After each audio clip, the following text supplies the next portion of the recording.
Yes, we are live. Hello, everyone, and welcome to our webinar. Thank you all for joining today. My name is Olena Gryniuk, and I'm Regional Director for the Central Eastern Europe at the SME Banking Club, and I will be your host today. And today we will speak about open banking, and in particular, what are the opportunities for the SME segment and benefits, of course, for the SME segment and the banks, of course. And I'm glad to be joined by Tanja Imamovic, Open API business owner and tribe leader at Raiffeisen Bank International, and Erik Toth, head of open banking at Tatra Banka. Hello, Tanja and Erik, and welcome. Hello, Olena. Hi, good Glad to afternoon. be here. Thank you for joining. Okay, so before we start the webinar and go to the topic, let me mention short organizational information here. So our webinar is scheduled for 45 minutes. We are recording this webinar, so right after we finish, you will receive the link to the video. And in the end of the webinar, we're gonna have time for your questions. So please type your questions into the chat. So let's go to the topic. Open banking is a paradigm shift with two central pillars at its core, which are data and APIs.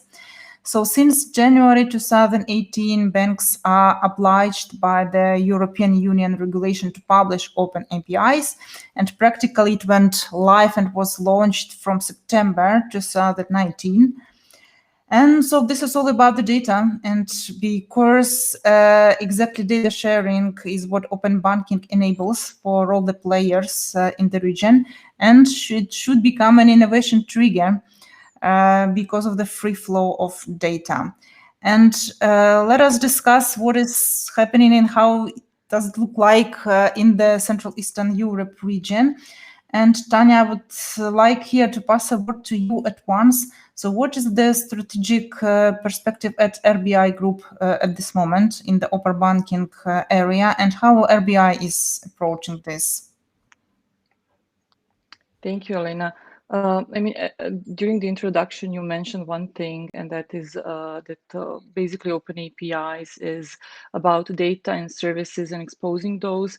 And even though this started with PSD2, PSD2 for us is actually just one aspect of it, right? This is just one area, access to accounts and ability to initiate payments that is regulated. However, Open API initiative for RBI is much more than that. Back then in 2017, when the regulation was first time published, we actually tried to understand, okay, what does this mean now for our organization and how do we want to position ourselves in this, let's say, new area of openness. And I have to say that I'm extremely, really happy that our leadership at the time recognized that open APIs are much more than pure regulation, that we talk about much broader aspect and impact on the organization than just the access to accounts and payment initiation. So today, basically, the vision that we defined for open APIs and how RBI wants to approach it is that for us, open APIs are enabling RBI to be part of connected world. So to be connected, to be part of customer's journey, to discover new partnerships, and even the part of our vision is that we innovate in a bit different way than we did until now. Open API as such is a really huge shift for the organization in general. I think for all organizations who are not digitally native, if I can say it like that, because you have to understand that us, as well as many other traditional banks, we are used to handling our customers through our direct channels, right? We started back then with branches, then we, let's say, evolved and developed our digital channels.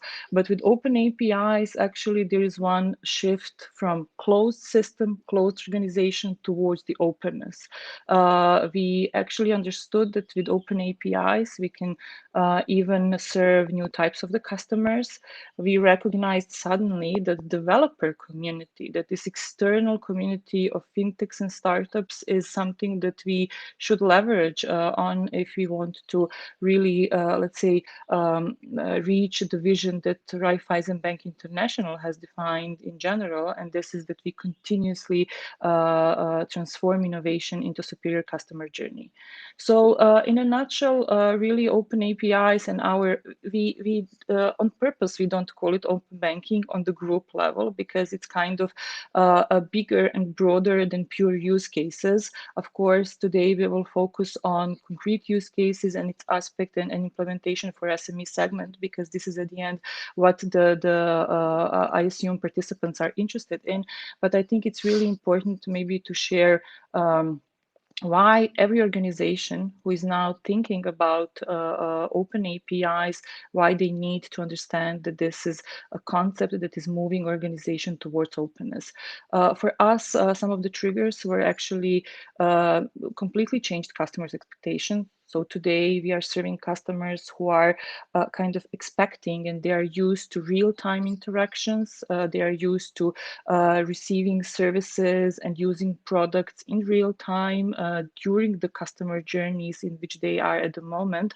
So this means that every organization needs to understand which parts of the systems could be exposed via open APIs so that this organization can be connected and can continue to serve its own customers.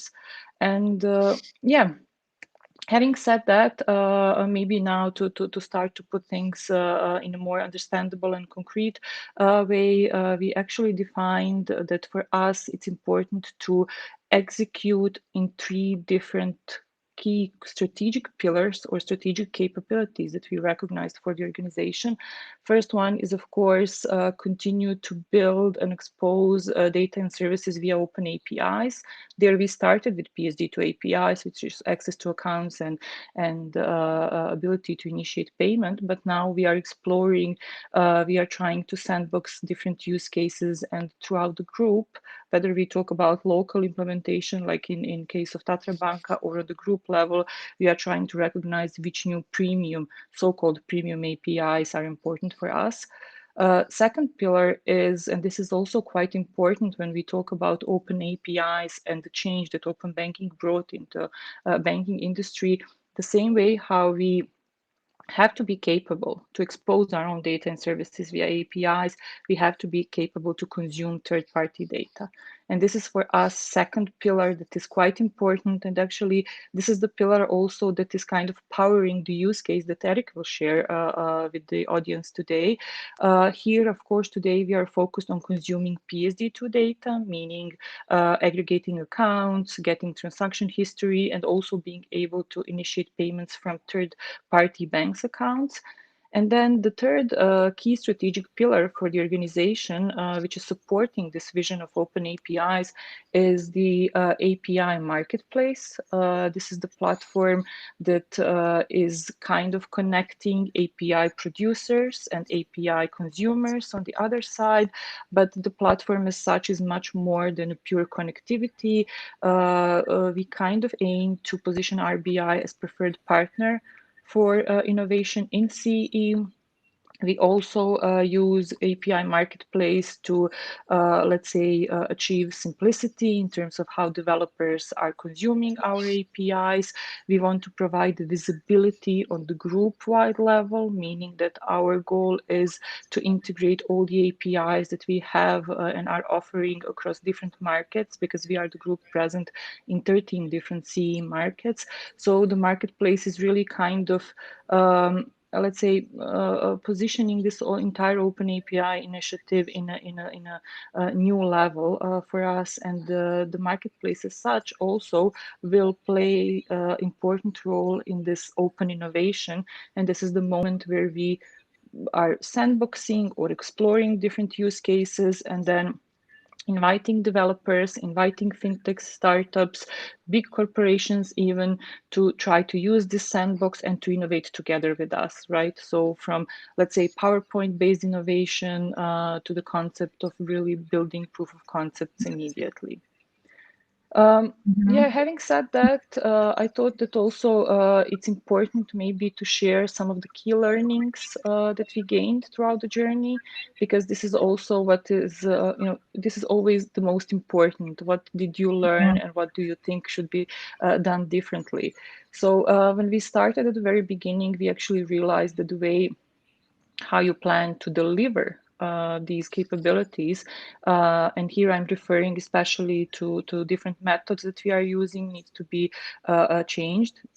We needed to move away from classical specification-based development towards more agile development, because what open banking brings to a traditional bank is much more uncertainties than we are used to, right? Here, for the very first time, we are cooperating with partners in a way that we are not controlling directly our customers' journeys. We also are providing services which are not fully dependent on us. So in the case of consumption, for example, our service is good enough, is as good as the API that the third-party bank is providing is.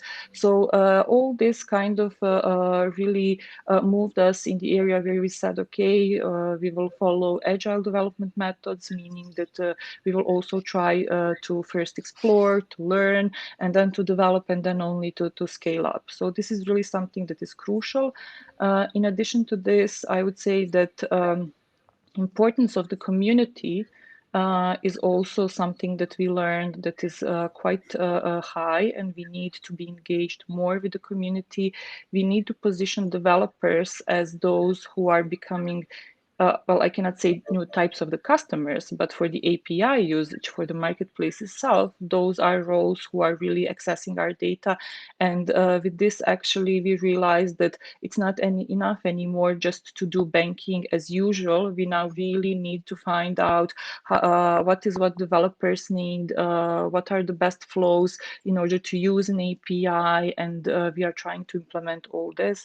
And the last, but for sure not the least, is the fact that open APIs for one traditional bank is really quite transformative topic. So there is a lot of advocacy that is needed.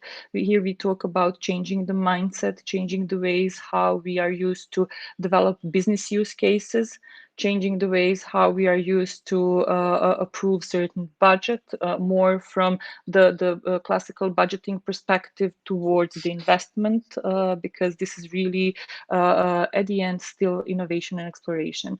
And what I would like also to mention at the very end, and then I will, of course, give back the word to you and hopefully to Erik to kind of share the use case, is that I mean, for us, it's really crucial that we had to understand how to be part of connected world with disconnected systems. We have 13 network banks. All those banks have their own backend systems, their own front ends, their own customers. And this for us was a huge challenge also, how to now start to connect this. So for everyone who is dealing with open APIs, I would also say that it's really important how your organization is set up and how your internal systems are communicating. This can make your life easier or not as easy. So luckily for RBI, this really became priority. And also we kind of established, this is the part of our strategy, where the Open API tribe, which is positioned centrally in Vienna, is not the only pillar responsible for developing and delivering Open API capabilities. Our end goal is to enable each business line, each network bank to really deliver capabilities, and this is how we hope that we will progress forward. Mm-hmm.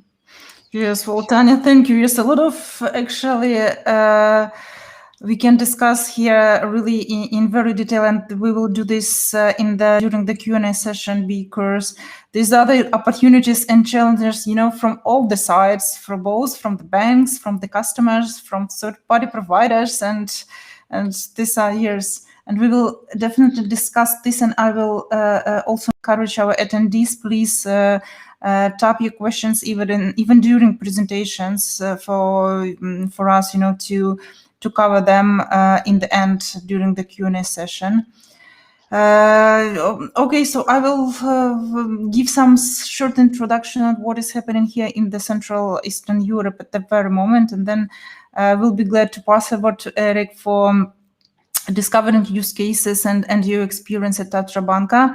And yes, Tanya, as you mentioned, that customers are started to expect more and more from the banks. And if we are talking about SME customers, they actually started to expect a really beyond banking services from the banks also.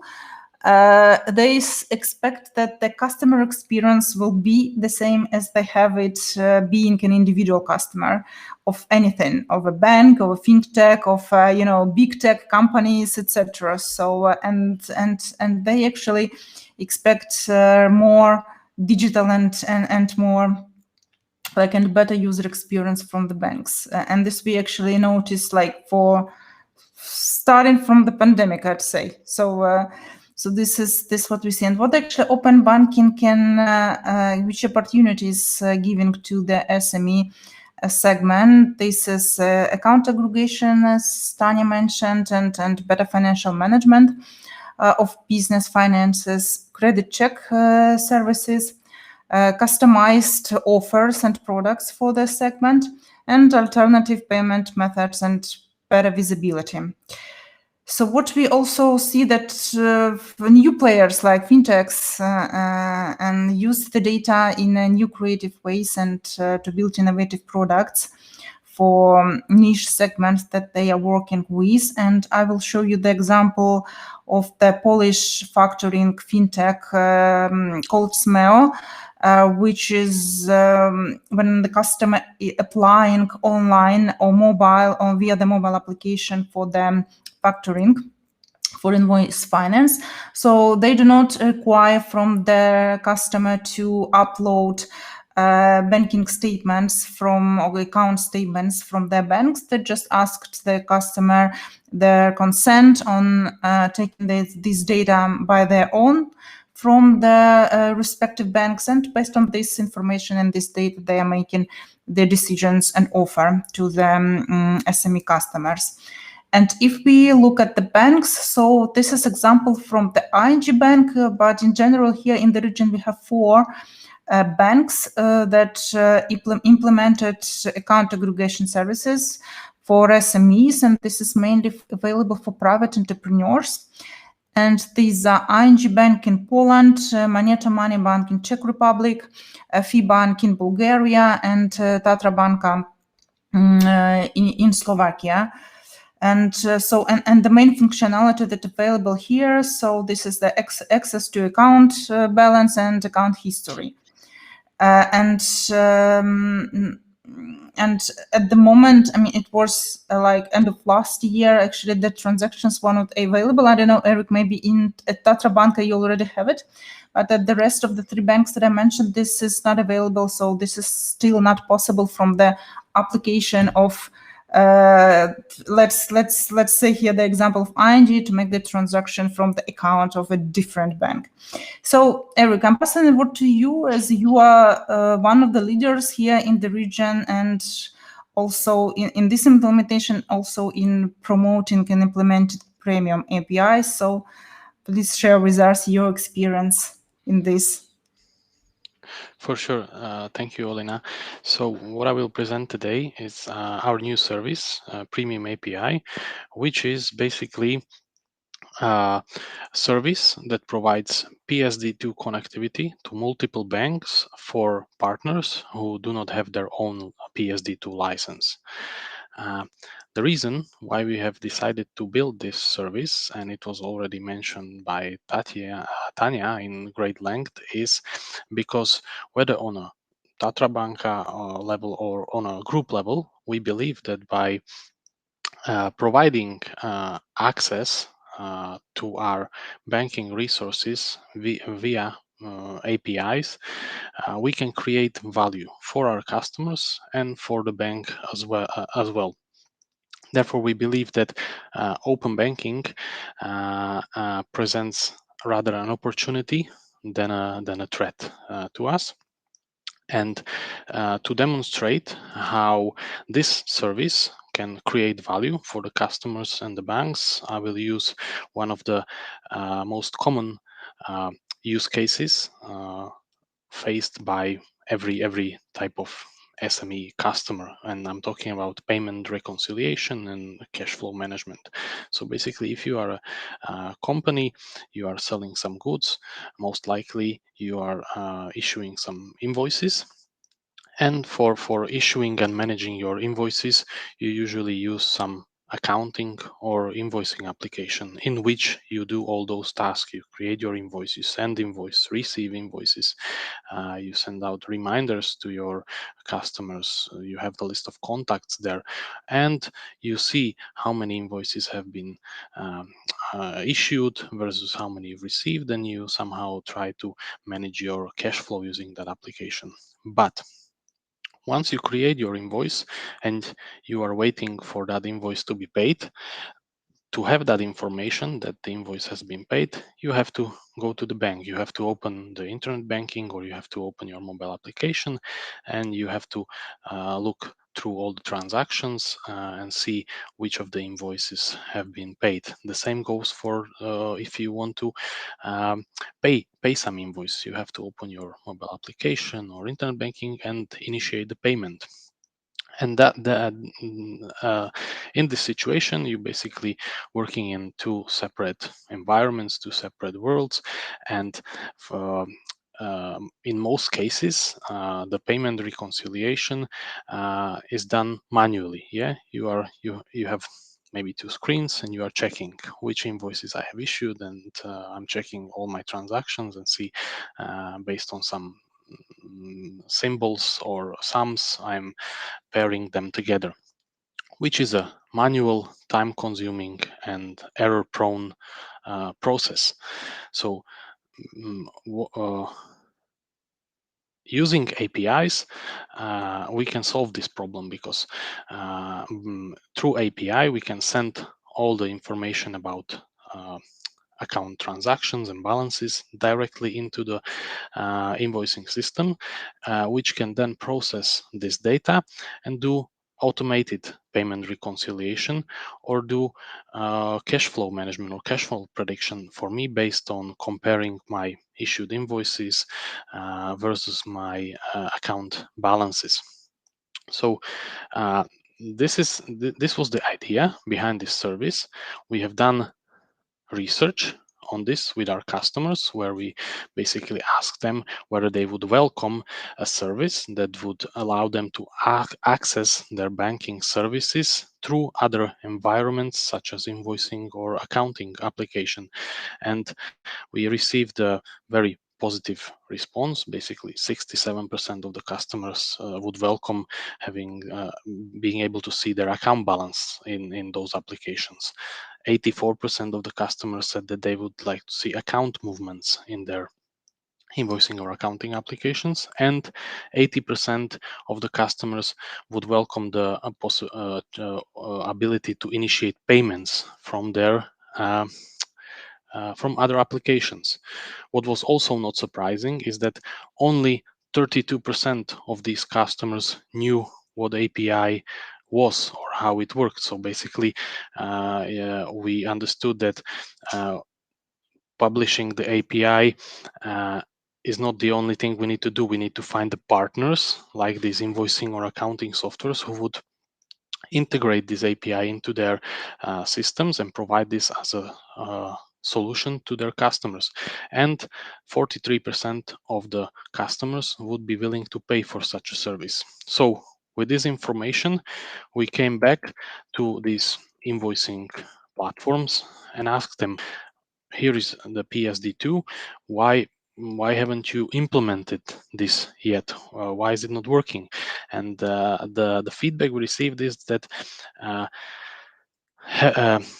getting a PSD2 license is a difficult and expensive process. It's not their core business.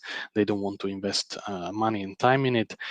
All the banks have different or majority of the banks have different API standards, so it's difficult to integrate into these banks. So they didn't see the profit versus the cost. It didn't match, so that's why they didn't do it. So we started to think that, okay, we have our PSD2 license as a bank. We already have experience with PSD2 data aggregation because we offer this service via our internet banking. So can we provide you with this connectivity and provide you with all this data through a single API? We've done some research, we had discussions with our regulators, and we found a solution, which is our premium API service, which is basically a single API that provides AISP connectivity to 5 Slovak banks, including Tatra Banka. And the partners can use this API to connect their users to their banks. The partners who are using this API do not need to hold the PSD2 license themselves. We are taking care of the whole we are providing the PSD2 compliant process and are connecting the user through our secured environment. And for providing this service to the partner pays Tatra Banka for this service based on the number of connected accounts. What is also important is that this is not the service that is available just to Tatra Banka clients, but we offer it to anybody, even non-clients of Tatra Banka. I will show you in the next couple of slides how exactly we are doing this. And this is a 24/7 service, and plus as part of this service, we have the webhooks functionality, which sends you notifications every time a transaction happens on the account, so you always have up-to-date data. So this is a basic overview. I will now try to quickly explain how the whole process works. So basically, as a user, you log in to your invoicing application. Here I'm using one of our local invoicing partners, Superfactura. So you log into this application and you decide you want to connect your accounts to this application. So in this application, you have section Open Banking, where you click on Add Account, and afterwards you are redirected to our Premium API portal, where we take you through the whole PSD2 process. So if you are an existing customer of Tatra Banka, we know everything about you. We don't need to onboard you or do any type of KYC. So basically, you just log into the service using your standard credentials. If you are a non-client, then we have to do some onboarding, some KYC process first. Then you sign the user terms and conditions, and you can continue in the process. And after you've done this, what you do next is select the bank which you want to connect. If you select Tatra Banka, accounts are already there, visible. If you select a different bank, then you are redirected to the authorization portal of your bank, where you authenticate yourself against the bank, and you provide consent to Tatra Banka that we can access your account via the PSD2. Afterwards, the Tatra Banka connects to your bank and takes the information, stores it in our database, and then we ask you for another consent to share this data we already have with the third party. In this case, the invoicing application. Once you have given us this consent, we send the data to this application, and it is working for 90 days as is a regulatory standard with PSD2. In terms of, or from the contract perspective, basically it's a three-side contract model. So first, we have a contract with the partner for which outlines the exact terms and conditions for connecting to the Premium API and how they can use this data. Then the third-party provider also has a contract with the customer about provision of the service, in this case the invoicing service, and inside the terms and conditions there are specific sections on how this partner can use this bank data. And thirdly, when the customer is connecting to his bank, then they need to sign the contract for our PSD2 service. Plus, as I mentioned already, they need to provide us with a consent to transfer the data to the selected third-party application. And as I was saying, all the license duties are covered by Tatra Banka, so we are providing the PSD2 compliant customer process. So this includes the front end where you select the banks and from which you are redirected to your bank. We are responsible for retrieval of the data. We are providing our license when authenticating with the other bank's service, and all the other license duties, such as having the liability insurance, being able to withstand audits, and having set up security and governance policies. So this is in a nutshell what the service is, and now I will show you how it is working. Due to some sensitive data, I will not do the live demo because we will be working with live credentials, so I have it on slides, so hopefully you're not too disappointed. But basically, when the customer decides, let's start here. So basically, as I mentioned, you have to log in to the invoicing application. Inside this application, you see the cash flow management. You are able to issue invoices. When you issue invoices, probably it's not good to see, but here you have a notification that the invoice has not been paid yet. What you can do next is then activate the open banking service, and if you click on this blue button, then you are redirected to our authorization portal, where the first screen on the first screen we ask you if you are an existing client of Tatra Banka or not. If you are an existing client of Tatra Banka, then you log in to the service like you would do logging into our internet banking. So you enter your username, password, then we have the second level of authentication using a code from our reader device.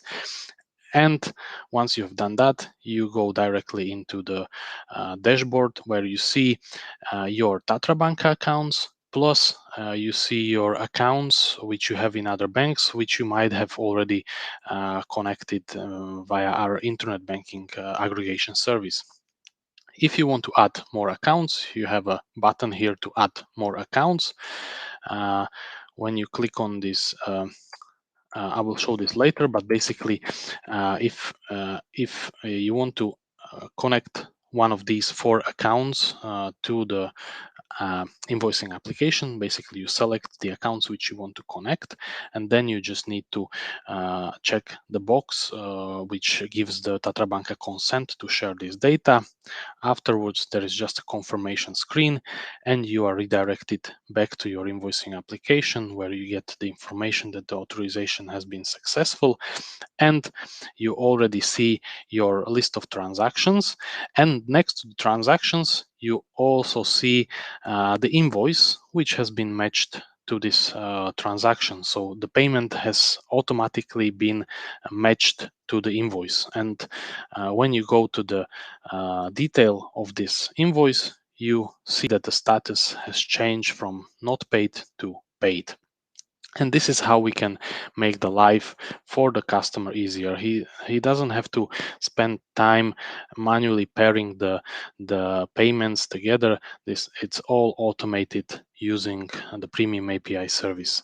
The customer benefits by saving some time. The partner has a new improved functionality within his application, which attracts more customers. And Tatra Banka also has a benefit because we have some additional new source of revenue. Plus, because this is a service for non-clients, we have access to, if customer gives us a marketing consent, we have access to non-client data, which we can use. And I showed you the process for for the Tatra Banka clients. I will quickly show you also how the customer journey works for non-clients of Tatra Banka. So basically, again, you are in the invoicing application, and in this step, you select that you are not a client of Tatra Banka. So now we need to onboard you into the service. So first thing you do is enter your email address, which we verify. We send you the code to this email address, which you enter in the next screen. And then we have a simple registration form, which has the basic information which is required to meet all the KYC and AML requirements, basically your name, address, ID, nationality, and you provide us with you sign in the terms and conditions for the service. Optionally, you can provide the marketing consent, and then you are able to enter the service, and you can start adding your accounts. So if you click on add account, you can select the bank which you want to connect. Afterwards, you are redirected to your bank, where you can authenticate against your bank. And after providing the consent to Tatra Banka, you are redirected back to the application where you see this account being added. And again, you can select it and click to give the consent to share the data with the third-party application. And afterwards, again, you are redirected back to your application, and the service is working. So this is how the service works. I think I apologize if I was a little bit quick, but I'm looking at the time, and I have just one last slide which I want to talk about, and this is the fact that this is not the only business model which we can explore through this service, because this is just basically a beginning for us in this road we have entered upon with these partners, because now we have the connectivity for account movements and balances, plus we have the access to the non-client data, which I have talked about. But in the next steps, we will add the PISP functionality, so the ability to initiate single batch or recurring payments. And apart from this API connectivity, then once you have these partnerships, then you can start thinking about building joint customer propositions with these partners, which we are currently doing. Plus, you can use their platform to offer banking services, so you have the new sales channel. This works also the other way around. Plus, what is also very valuable data which these invoicing companies have is the invoicing and accounting data, which banks can use to build new risk scoring models and provide better financing products. So it's not just about providing this PSD2 connectivity, but rather building these other types of partnerships and new business models. So that's it from my side. Thank you for listening, and I'm happy to answer any questions. Thank you, Erik. Yes, I have, my first question will be mine. I have a question to your example with Trovi. Do you actually at the moment, or maybe do you plan like get invoicing data from Trovi application and like make credit decisions for your SME customers on financing these invoices, for example, by factoring, invoice discounting, or maybe overdraft? Do you have this? Yes, and this was exactly what I was trying to say on the last slide. Yeah, if I was to put it differently, then this PSD2 connectivity is basically just an enabler for building these further partnerships and getting access to these accounting and invoicing data, which can help you a lot with this risk scoring model and providing financing. So this is exactly our intention for the future. Yeah, this is cool. Yeah, so maybe I will do a short introduction before we start answering questions. Maybe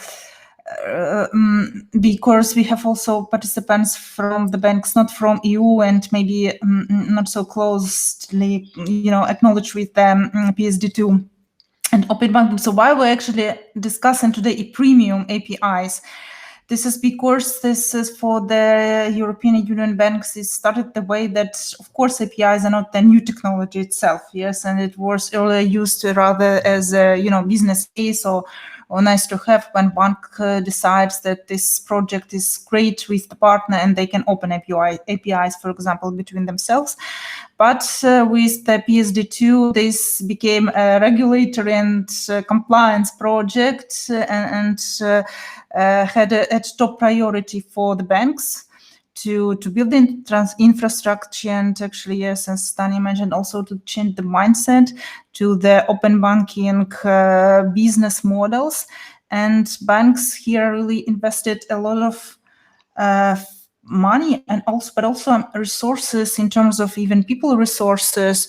So now when this is was launched like 2 years ago, live already for the third-party providers, the banks are really discovering these new models also, and with premium APIs, how to earn and get new profit revenue streams also, and actually build new business models compared to the previous, let's say, traditional banking models. That's why we are discussing the premium APIs, which are like a bit above that is obligatory with the PSD2 regulations.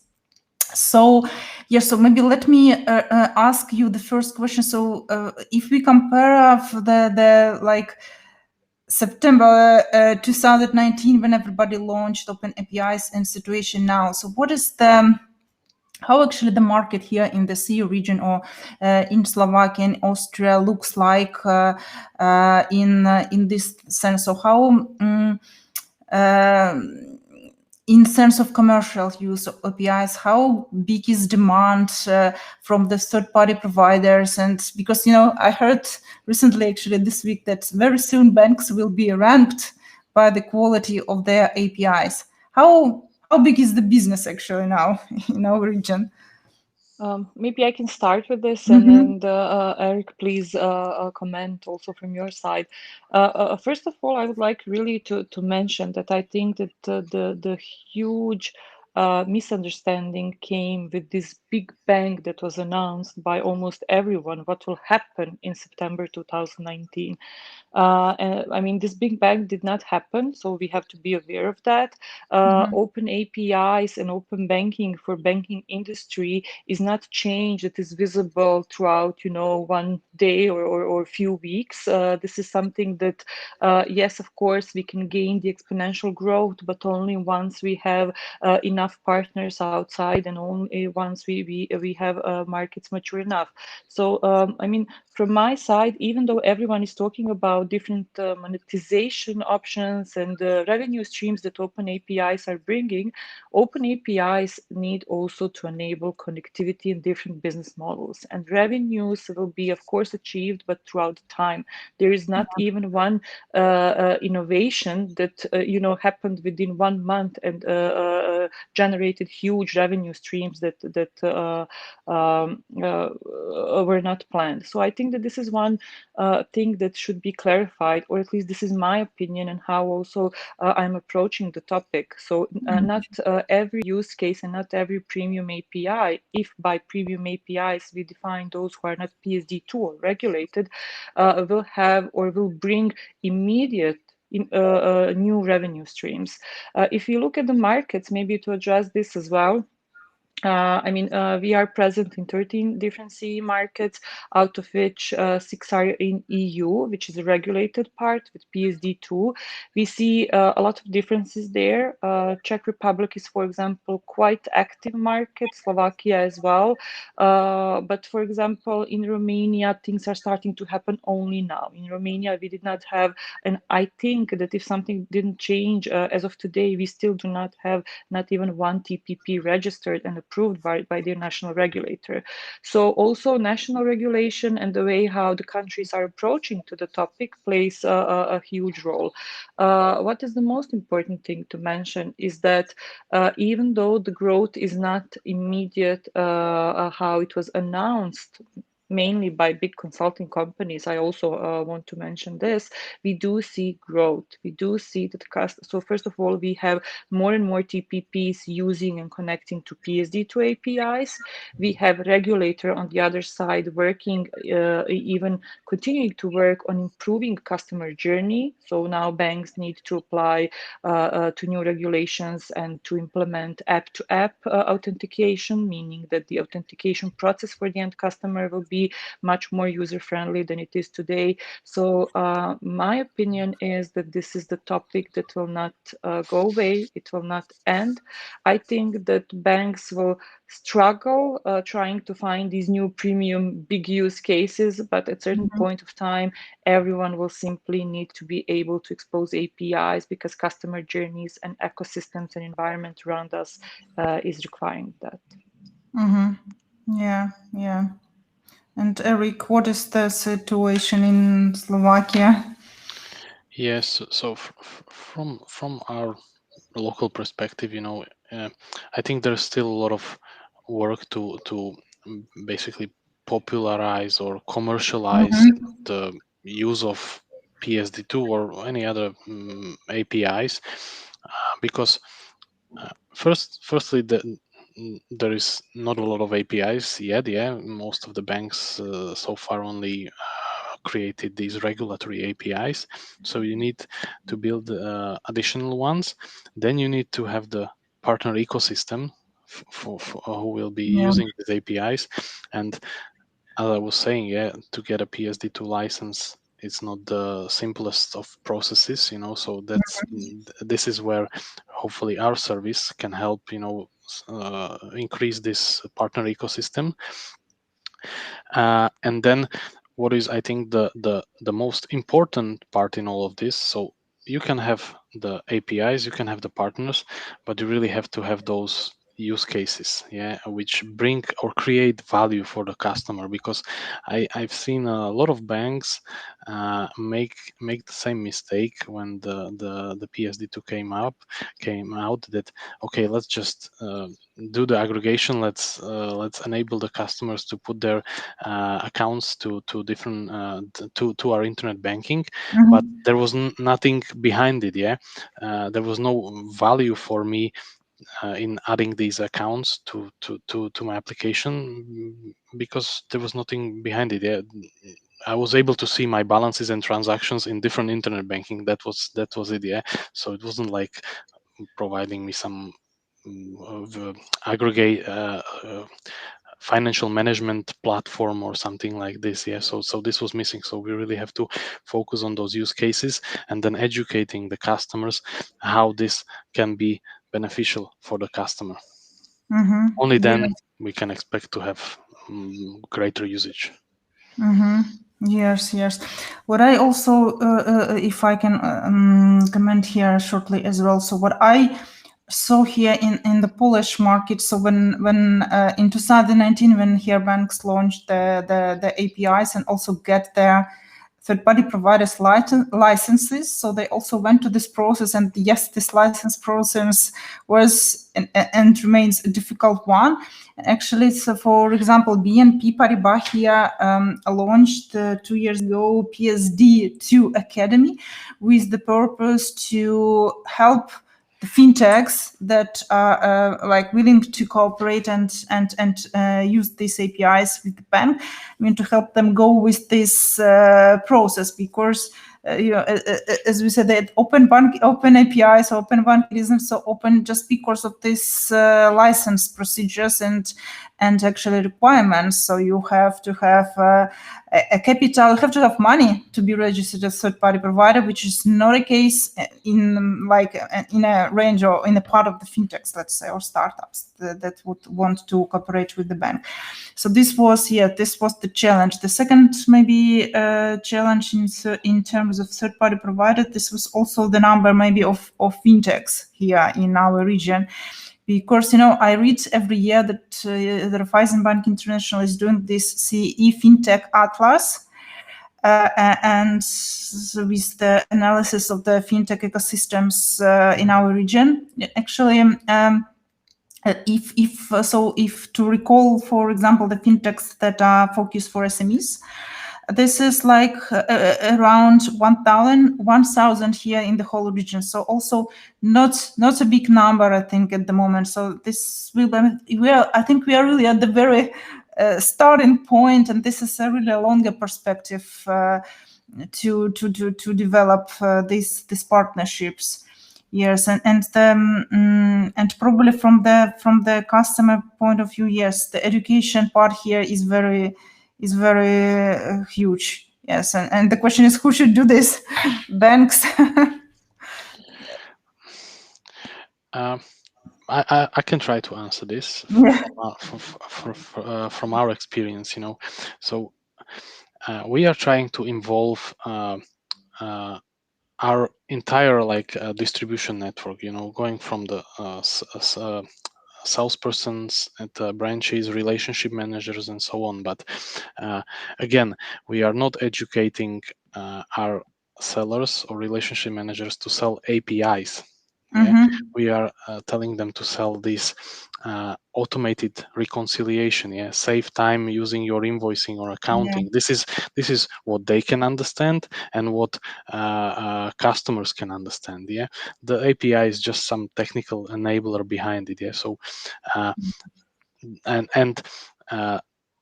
yeah, basically this is how we are trying to approach it. So I'm not trying to go into any technical detail and explain what PSD2 is or API is. We are just then educating them about the use cases which are enabled on the background with the open banking. Yeah, maybe I can just add that, I mean, definitely this is a journey. So it's a long-term story. It's nothing that can be treated as one-time thing and short-term. And also, if we talk about education, we need to address internal education and increasing awareness internally within the organization, as well as with the external network and partners and potential customers. So this is also one of the learnings that we have. So the organization itself also needs to accept these new business models and new way of serving the customers. Yeah. How big is the team, Tanja, at the head office and Erik in Tatra Banka that is engaged in the open banking?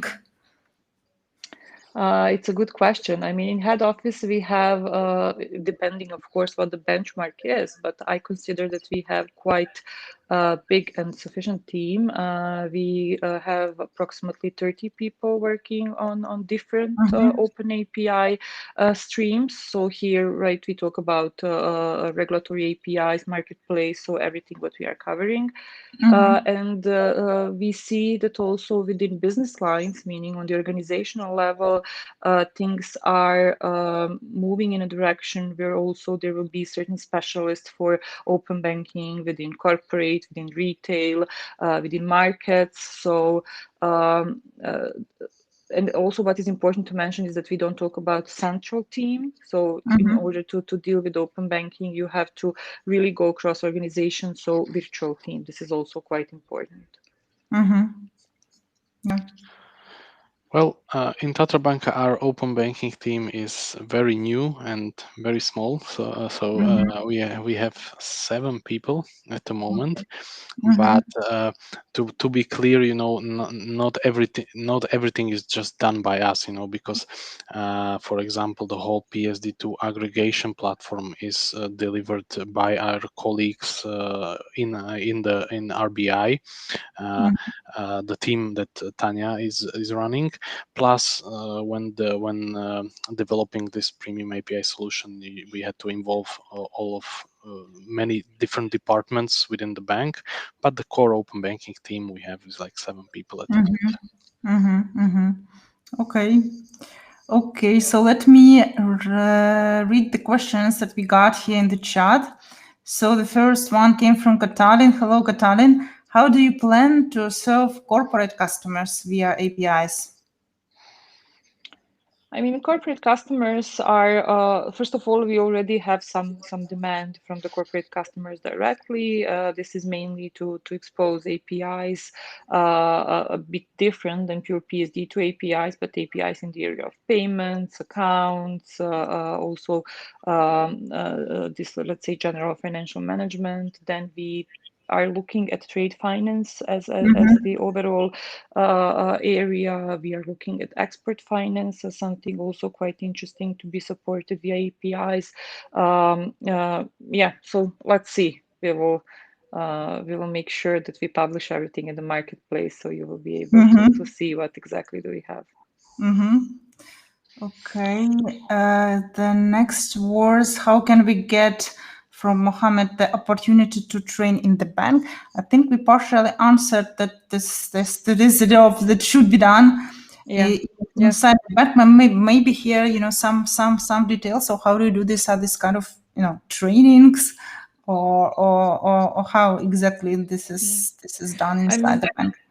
Yeah, I can address it from the, let's say, group perspective at the very beginning, which was, we started, 3 years ago, I think, and we still consider ourselves to be at the beginning. So it's quite a long journey, just to mention once again. At the very beginning, we really engaged with all the stakeholders as much as possible. Starting from the very C level, we needed their strong support and commitment. We also needed them to believe that this journey towards openness is something that can support RBI's strategy and can enable organization even more. And how did we engage? I mean, in different models, right? Through different stakeholder meetings, workshops. We also try to engage with some external parties so that we can learn from their experience. This always helps. And then, of course, we kind of engaged also with our network banks because we needed to address and especially the most advanced network banks like Tatra Banka is and other network banks where markets are mature enough for open banking. So we use really various models. This is like a never-ending story. We even today continuously try to engage with all the stakeholders in order to really push this topic forward together. In Tatra Banka, it's pretty much the same, like Tanja was mentioning. You're trying to build the support from the top level management, and then you're going down, and you are trying to educate people through various different types of events. Maybe I can just share that some of the interesting things we have done is, for example, we are trying to create like these one pagers for people at the branch and relationship managers, where how to pitch this service to the customer, how to maybe understand the difference between different products, like for example with Premium API, that's a bank statement. So like these one pagers, that was something we did. Plus, like, we have demo days on a bank level where we always try to present the new stuff. So trying to put as much publicity on it as possible. Okay, we have a comment from Omar. Omar, thank you for your comment. And from Hani, we had questions regarding the risk scoring model. Is available any model for out object? I think this was in context of the Trovi example that I asked you. So yes, I think that this is actually, as Erik also mentioned, that this is actually the thing that to use in the scoring the data from discussed risk scoring models. To use the data from third-party providers for the decision making, and of course, and this is automated for SMEs and individual customers. Would you comment something additional here, Erik? I can only say that this is at the very beginning. So basically we are just exploring this idea. First thing you need to do is get to this data, have some sort of a sample, and then analyze it and run it against your existing risk models, and how these additional data can improve the model, yeah. But Yeah. we haven't done this yet, this is in the roadmap, so unfortunately I'm not able to tell you more at this point. Yeah, we have example in Czech Republic, which is of course our network bank, but this is mainly for PI customers, so not for SME customers, where they are implementing PSD to enable loans. But looking at the time, I think that this can be a topic for some other round. Okay. Yes.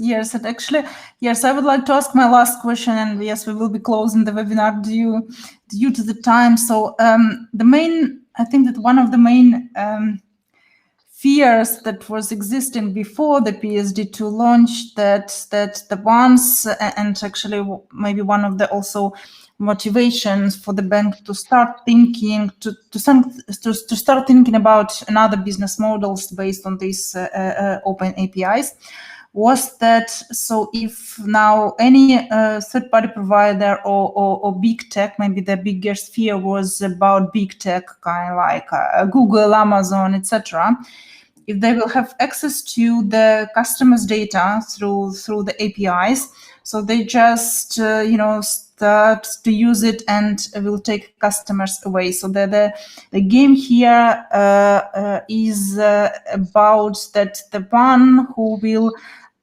firstly educate the customer at the moment, but second also to convince them, to about the advantage and convince them, give their consents for usage the data. So this organization will have actually the most precious thing is the customer data, and then we'll like get the main profits out of it.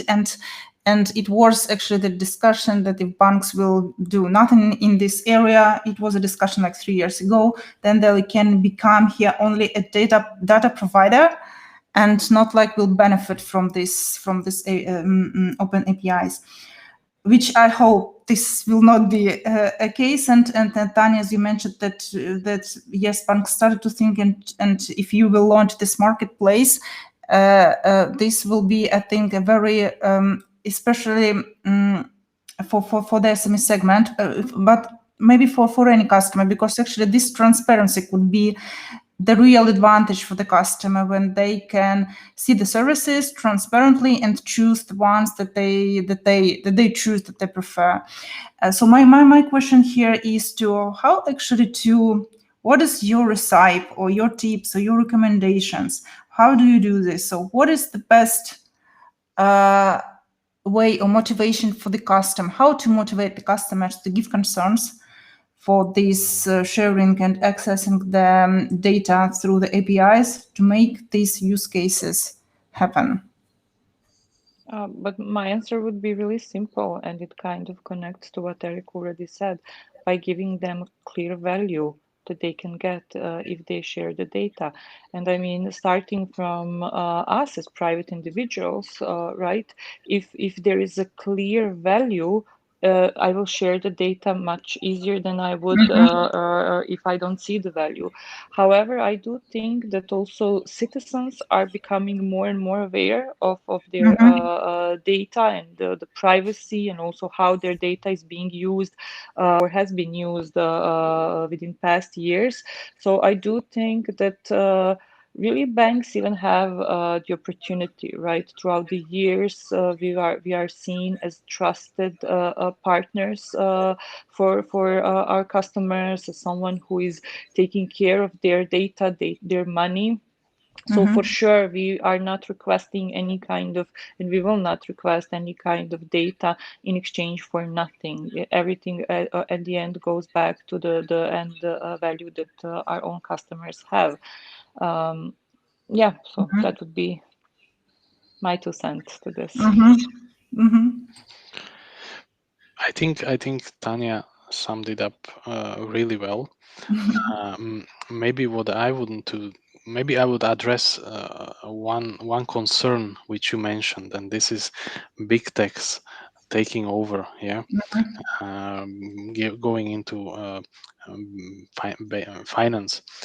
Basically, I don't believe that big techs want to take over or go have a desire to go into banking or financing.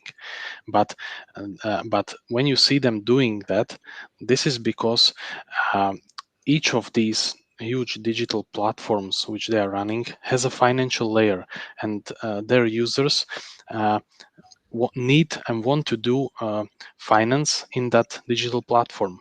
And because banks are not able to take care of this need, because they are not able to connect to these digital platforms, then big techs are either doing it themselves, or they are using fintechs who have this ability to connect. And this is inevitable that it will be happening, because large portions of our economy are moving into these digital platforms. There will be need for these digital financial products in these platforms, and if banks are not able to provide this need, then the big techs or fintechs will do it. So banks should be encouraged to connect to these platforms, not see it as a threat again. Yeah, I agree. Okay, so we will be closing today's webinar. Thank you very much, Tanja and Erik, for your contribution. Thank you, our attendees, for staying to the very end and for your questions. Thank you for your participation, and see you next time online. Goodbye. Thank you for the invitation, Olena. Bye. Bye. Bye.